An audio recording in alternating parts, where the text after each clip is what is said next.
Okay, today we're taking notes on 1.6, which is piecewise functions. I know you guys have done this before, so it should be a review, but we'll all get on the same page with some things. So for piecewise functions, it's called a piecewise function because the function f of x is described or defined by two different pieces. In this particular problem, we're describing f of x by the piece 2x minus 2 for x values less than or equal to 1, or 3x plus 1 for x values greater than 1. So we want to start by evaluating these functions. And you guys, I don't want to confuse you. Like, we're not really shading in these problems, but I just want to have you guys conceptually understand what a piecewise function is telling you. Do you see how we are using the piece 2x minus 2 for values less than 1 and then 3x plus 1 for values greater than 1? So we call x equals 1. That's the rule change because a function is like a rule. So the rule or the function is changing at x equals 1. So I'm going to do some things that aren't really part of our graph, but just to help you conceptually understand what's going on. You don't really make a dashed line there. You can if it helps you visualize the left side from the right side. But in general, like, you don't have to do a dashed line. It's not like an asymptote. Like, do you guys remember in Algebra 2 you've graphed asymptotes before? That's like something we've heard. It's not like that. It's just so you guys can see the difference between the left side and the right side. So, and then it's also not a graph where we shade. I'm just using a highlighter to explain what part goes where to help you understand what's happening when we're evaluating these. So f of x equals 2x minus 2 for x values less than or equal to 1. So I want you guys to picture x equals 1 on a number line. If we're using 2x minus 2 for values less than or equal to 1, on a number line, are those numbers to the left of 1 or to the right of 1? To the left of 1. So if we were to graph this, which we will in a minute, we're not doing that right now, we would graph the line y equals 2x minus 1, or I'm saying minus 1, I mean minus 2. That graph we would graph to the left of 1, whereas 3x plus 1, that's defined for x values greater than 1. So we would graph that line for all of these values. So again, we're not really shading when we graph, but it helps you understand where these functions live. So what I mean by that is if we want to evaluate f of 0, x equals 0 is right here. So x equals 0 lives in the green region. So we would use the green piece of the function to evaluate. So it's not that we're plugging 0 into both pieces, we're plugging it into the green one only. So f of 0 would be -2. And if you don't think about it graphically, it should make sense too, because x equals 0 is a number less than or equal to 1, not greater than 1. So since 0 is less than 1, we would use this green piece. Okay, let's skip over to f of 2 and then we'll work our way backwards.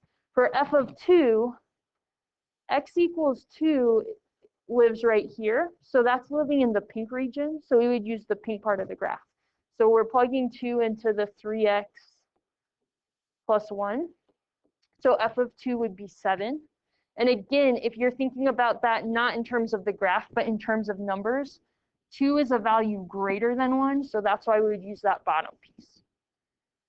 For f of 1, x equals 1 was our rule change. Again, we're not plugging it into each piece. We have to decide. So we're going to use the green piece because for the green piece, if we're plugging in x equals 1, 1 is less than or equal to 1. That's true. Whereas if I plug 1 into the other rule, that would say 1 is greater than 1. That's false. So I'm plugging it into the true one. So what's that? Oh, if neither of them had the equal sign, then I couldn't plug it into either one. So then, yeah, it would be undefined at that point. Exactly. Great question. So, but because we have that or equal to sign, we're plugging it into the top piece. So 2 times 1 minus 2 gives us 0. Okay, so you're never, no matter what the x value is, you're not plugging it into both pieces. You're deciding based off the rule which piece to plug in. Our main goal today is to graph these. So here's our same equation, but we're going to graph it. And I do want you to eventually graph this in your notes, but I'm going to start by drawing more than really necessary. So maybe wait a minute, because I'm going to erase some, and then you're going to be frustrated because you're going to be erasing. So just wait a minute. Say I ignore all of the piecewise stuff, and I only want to graph y equals 2x minus 2. Well, that entire graph would look like, I know it has a y-intercept of -2, and I know it has a slope of 2. So I know how to graph that line. So that graph would look like this. But what the piecewise is saying is I really only want to graph x is less than or equal, or x, f of x equals 2x minus 2 when x is less than or equal to 1. So again, you guys, I don't really want to see the dashed lines on your paper unless it really helps you.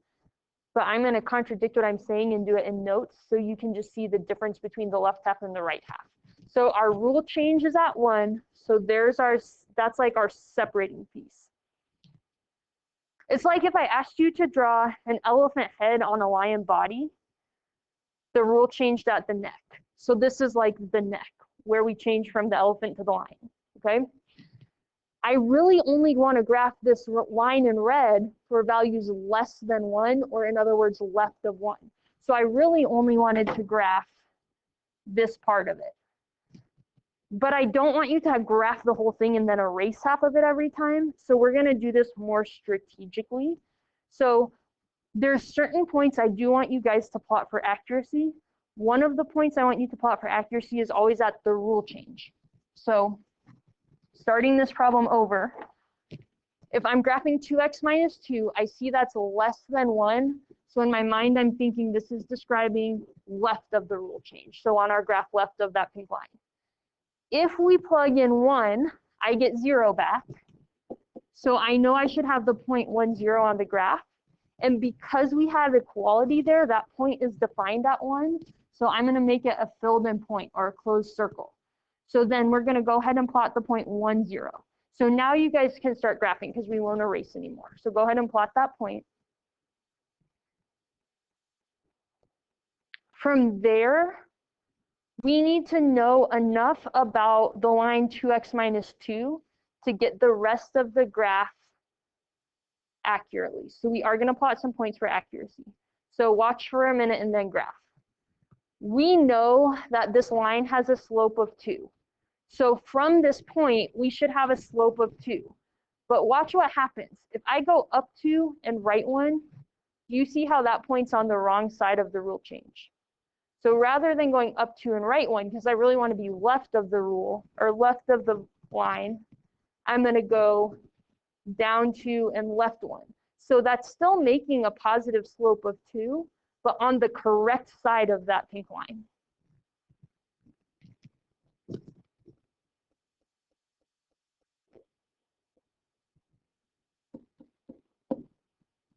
So there's the left piece of our graph. Again, that's why it's called a piecewise, because we're doing different pieces of different functions.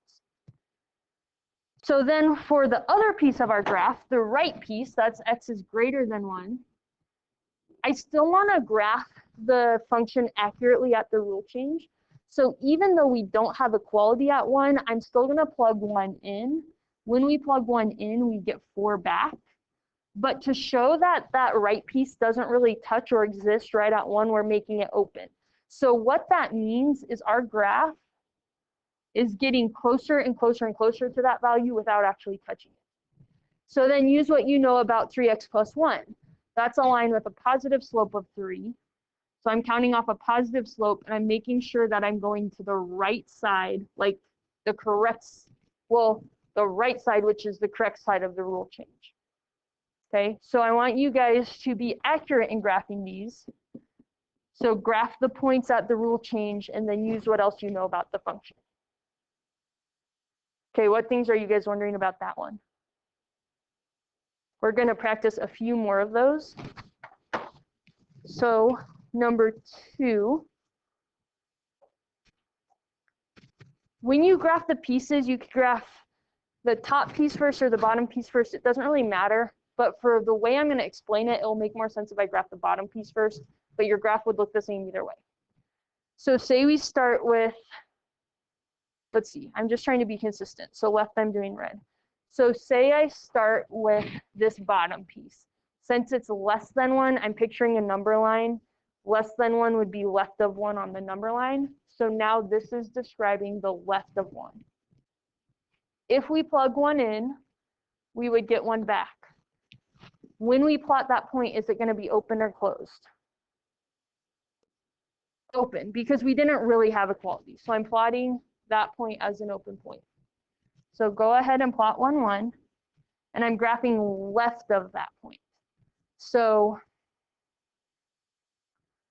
left of that point, okay, well, I know the vertex of x squared is 0, 0, and I'm allowed to plot that because that's a point left of this rule change. And then I know it follows the 1, 3, 5 pattern. So I'm going to make mine follow the 1, 3, 5 pattern. But I can only do so on the left direction because I can't follow the 1, 3, 5 pattern on the other side of x equals 1. So the left piece would look like this. Okay. Now, on the right side, for x values greater or equal to 1, if we plug 1 in, we get 1 back, and that would be closed. Here's the important part I want you to get out of this example. Well, there's 2 things that are going to happen. Maybe, I don't know, I'm seeing weird things that, not you guys, because I haven't seen you do this yet, but pre-calc trig students in the past are doing weird things, and I don't know where you're getting it from. But the fact that we would plot 1, 1, but that's already in this hole, that fills in the hole. So in other words, the function exists at 1 and its y value is 1. Another way of thinking about it is if you have an open circle and then you fill it in, the filled in version trumps the open circle. So what I don't want to see that I've seen before, it's not like a bullseye situation, so don't do that. It's not like a half open, half closed situation. If it was open and then you plot it and it's closed, that closed fills it in because the point 1, 1 now exists on the graph. So in other words, that graph is continuous at 1. The other thing about this problem we have to be careful of is we have a square root function.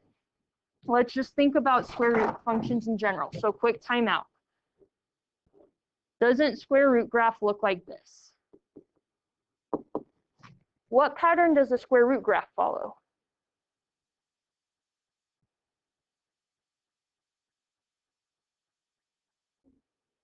It goes that way, but doesn't it also follow a 1, 3, 5 pattern for getting our points? Okay, so we need to follow a 1, 3, 5 pattern. So we would start here and it would go over 1, up 1, and then over 1, up 1 over 3, up 1 over 5. So you are following a 1, 3, 5 pattern, but see how we're not starting at the vertex, we're already starting at this point on the graph. So we're not going to go up 1 over 1. We're doing up 1 over 1, 2, 3. Because the 1, 3, 5 pattern would be if I started right here, I would go up 1 over 1, but I can't start right there because that's on the wrong side of the rule change. So we're starting with up 1 over 3, and then we can go up 1 over 5.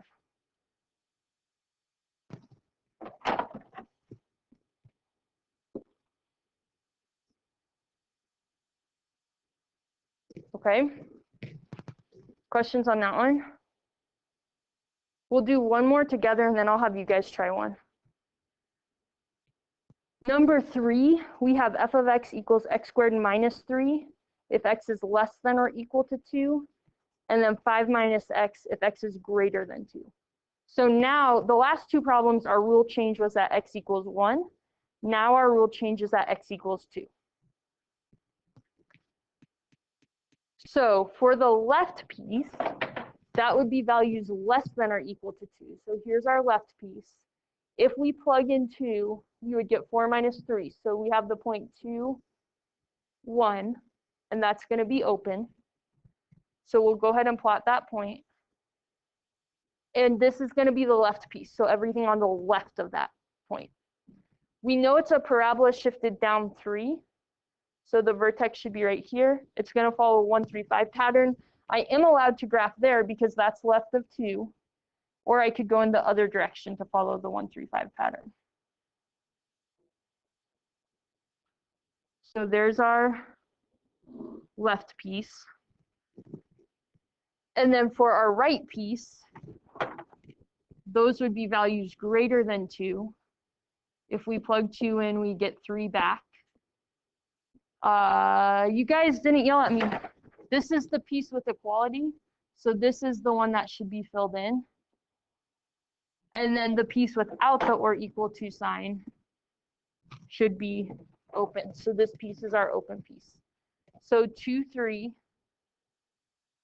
is right here. And then we're graphing a line.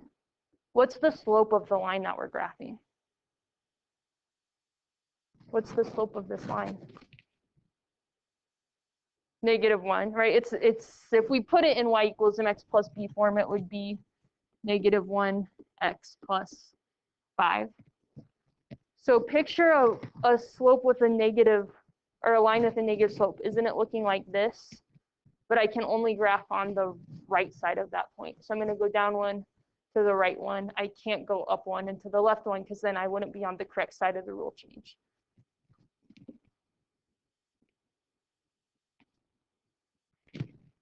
Now, just a really quick check for understanding before you guys do one on your own. Remember, piecewise functions are functions. And to be a function, that means for every one input, there's only one output. Graphically, that means your graph should pass the vertical line test. So if you were to graph a piecewise and it looked, I'm totally making this problem up right now, but say it looked like this and then like that, do you see how that graph does not pass the vertical line test? So that tells me, without knowing anything about the problem, something has gone wrong, because since piecewise functions are functions, they should all pass the vertical line test. So after you've graphed your function, look at it, and it's sometimes hard to tell for sure if it's 100% correct or not, but at least verify that it passes the vertical line test. Okay, so I want you guys to try this one on your own, and then in a few minutes we'll check it to make sure things are going okay. So this first piece, the negative absolute value of x plus 4, is describing x values greater than -1. So that would be our right of -1 piece. If we plug in -1,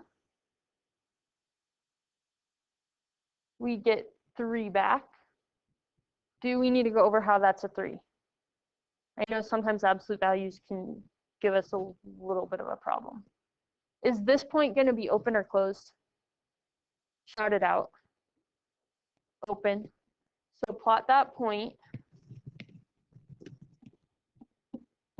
And we're graphing to the right of that point. So absolute value graphs look like a V. The fact that there's a negative out front makes it an opening down V. And then it got shifted up 4. So the vertex would be right there. And I'm okay to graph that point because that's to the right of the rule change. So the right piece should look like that.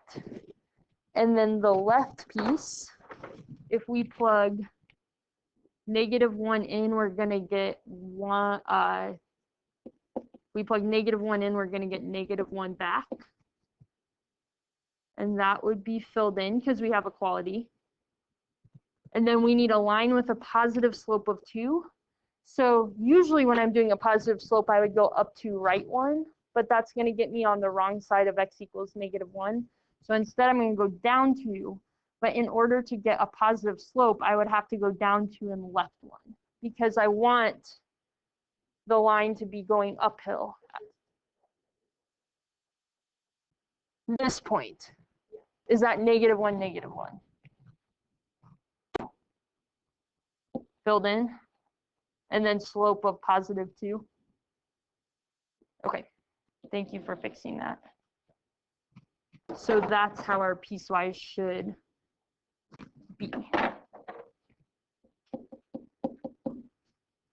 What things are you guys wondering on piecewise? Okay, we will go over your quiz next. Reminders, you guys, for blue cohort. This weekend, finish 1-6. You should have already done 11 through 30, and we'll go over questions on those right in a minute.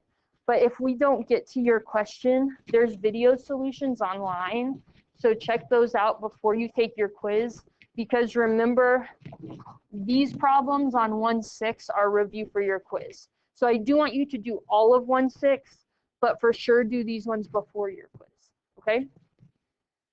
Then on Tuesday, there will be a 1-1 through 1-4 quiz on Schoology.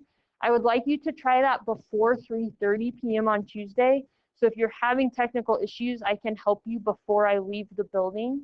It will be open through Wednesday, but I don't want you guys to wait till last minute, because then if there's issues, it won't get done. So try it Tuesday during the school day, so that if there's problems, we have plenty of time to figure that out. And then for your remote learning days, you have 3 videos and 3 worksheets. So we're going back to 1-5, and then 1-7 and 1-8. So 3 videos, 3 worksheets.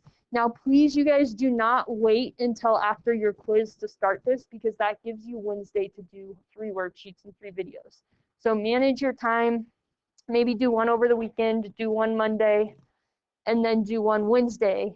But it's futile to try to do all of this on a Wednesday, okay? Questions on class stuff before we go over some homework questions?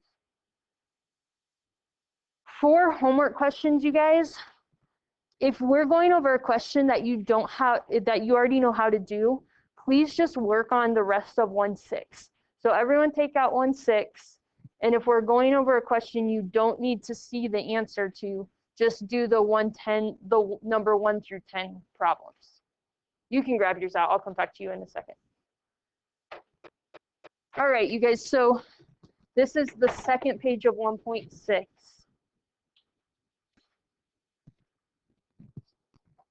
What questions do we have on the second page of 1.6?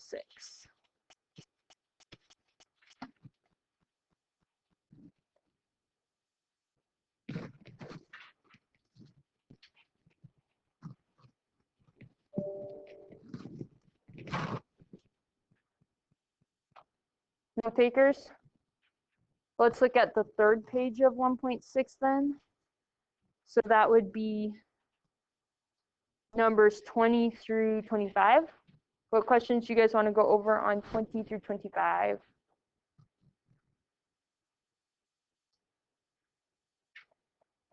Look at your number 21, 22, and 23. All of these ones should have algebraic work shown. So you should have more than just an equation written. You should have algebraic work shown to find that A value. What about you guys' questions on the last page, which would be 26 through 31?